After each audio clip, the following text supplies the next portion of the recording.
अगर आप भी अपना नाम ऐसी स्टोरी में डलवाना चाहते हैं तो चैनल को सब्सक्राइब करें और कमेंट में अपना नाम लिखें। रात के इस वक्त मुर्गा? उसने खिड़की से बाहर झांका। बाहर घना कोहरा था, लेकिन उसे दूर एक छोटी सी मशाल जलती दिखी।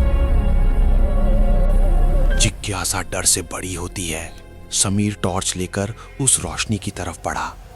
खेत के बीचों बीच एक पुराना बरगद का पेड़ था। वहां एक आदमी बैठा था, मैले कपड़े, बिखरे बाल और सामने एक सफेद मुर्गा। वो मुर्गा बिल्कुल शांत था, जैसे उसे पता हो कि क्या होने वाला है। तांत्रिक बुदबुदा रहा था।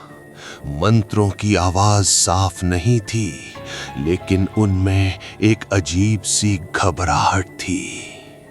समीर छिपकर देख रहा था। अचानक तांत्रिक रुका। उसने गर्दन घुमाई, लेकिन समीर की तरफ नहीं, बल्कि हवा में किसी खाली जगह की तरफ। उसने फुसफुसाते हुए कहा, समय हो गया है, वो भूखा है। तभी समीर ने देखा उस सफेद मुर्गे की आंखें वो लाल हो रही थीं।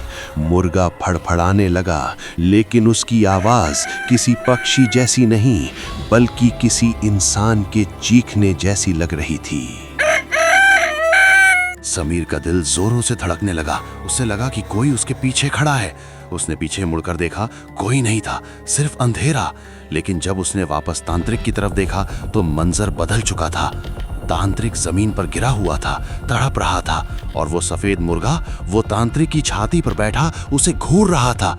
समीर को लगा कि उसकी आंखों के सामने भ्रम पैदा हो रहा है। ये मन का वहम था या उस काली विधि का असर? समीर भागने लगा। उसे महसूस हो रहा था कि कोई उसके कानों में ठंडी सांसें भर रहा है। वो अपने कमरे में पहुंचा और दरवाजा बंद कर लिया, लेकिन कमरे के कोने में साए के बीच उसे सफेद पंख बिखरे हुए दिखे।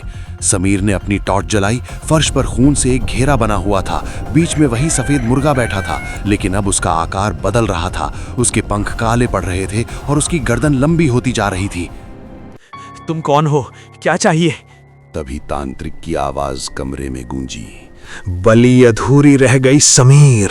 रूह को शरीर चाहिए था, मुर्गे का नहीं, बल्कि एक जिंदा इंसान का। समीर ने देखा कि उसकी अपनी परछाई उससे अलग होकर दीवार पर चल रही थी। उसकी परछाई ने उसका गला पकड़ लिया।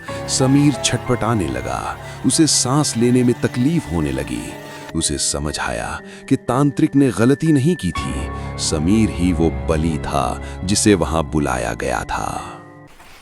अगली सुबह जब गांव वाले उस पुराने मकान तक पहुंचे तो वहां कुछ भी नहीं था।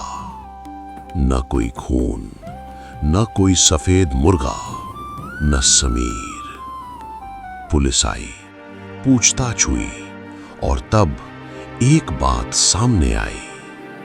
गांव के रिकॉर्ड में समीर नाम का कोई आदमी कभी रहा ही नहीं।